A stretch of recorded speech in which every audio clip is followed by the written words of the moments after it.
Vous animiez Question pour un champion en tant que salarié de France Télévisions. Vous êtes licencié de France Télévisions et vous négociez avec eux. Vous percevez des indemnités de licenciement. Vous refusez aujourd'hui de nous communiquer le montant des indemnités de licenciement. Et quelques mois après, vous continuez à animer Question pour un champion, mais sous un autre format contractuel via une société de production.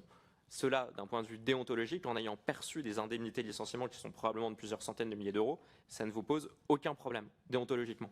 Je ne comprends pas la question. France Télévisions m'a demandé de sortir du groupe. J'ai fini par accepter contre mon gré. Et puis, à l'issue de cette sortie du groupe, Fremantle m'a proposé de continuer à animer l'émission. Le rapporteur de la question, là, c'est France Télévisions. S'il y a eu un délit, j'en sais rien, mais enfin, si effectivement ce licenciement peut être qualifié, il faudra qu'on s'en explique avec votre employeur. En l'occurrence, vous avez été licencié, donc je pense que... Je crois que je suis transparent par rapport à la manière dont je pense que le rapporteur en conviendra. Mais je ne refuse pas de vous transmettre le montant. J'étais ravi de vous envoyer ces pièces et je peux vous les envoyer sans souci. Donc on est d'accord que ce n'est pas une chaîne privée et personnelle, ça a été mandaté par France Télévisions, il y a eu un contrat sur cette chaîne Twitch. France Télévisions vous a demandé, et d'un commun accord, vous l'avez fait avec eux, ce qui légitime d'autant plus les questions que je vous pose sur ces ruptures vis-à-vis d'obligations de neutralité. Pour être parfaitement clair, l'année où vous avez créé cette chaîne Twitch, ça a été une demande coordonnée de France Télévisions pour mettre en avant aussi leur marque. Si vous pouvez nous détailler peut-être les conditions contractuelles, est-ce que ça a été une demande de France Télévisions?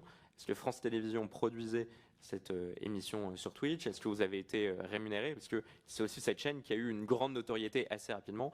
Quel a été le rôle de France Télévisions sur cette chaîne? Donc, je crée ma chaîne. Je demande l'autorisation à France Télévisions, parce que c'est normal, je suis salarié. Cette autorisation m'est donnée. Et dans le même temps, on dit, OK, on te laisse explorer cet univers qui par ailleurs nous intéresse beaucoup, voilà, mais tu vas nous aider de temps en temps, tu vas nous renvoyer l'ascenseur en nous accompagnant sur nos propres programmes sur Twitch. Et puis à un moment, moi un créateur de contenu, tous les streamers, les youtubeurs vont vous l'expliquer, ils ont besoin de moyens financiers pour produire leurs émissions. Et c'est là où ils se rapprochent de marques, de sponsors, comme il peut y avoir de la publicité à la télévision par exemple, pour avoir les moyens. Et à un moment, France Télévisions, dans une autre discussion, parce que je leur ai proposé, m'a apporté un budget pour m'accompagner sur 32 émissions de l'Hebdo Étienne.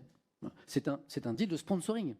Donc vous convenez, parce qu'on partait d'une initiative personnelle qui vous laissait plus d'indépendance parce que vous n'étiez plus salarié de France Télévisions, un lien évident entre votre chaîne Twitch et France Télévisions qui a sponsorisé des contenus, qui vous en a fait la demande, vous avez rendu l'ascenseur. Donc il y a eu un lien en tout cas aux prémices entre votre chaîne Twitch, où vous êtes quand même assez indépendant, et France Télévisions. Comme avec tous les sponsors qui sponsorisent ma chaîne.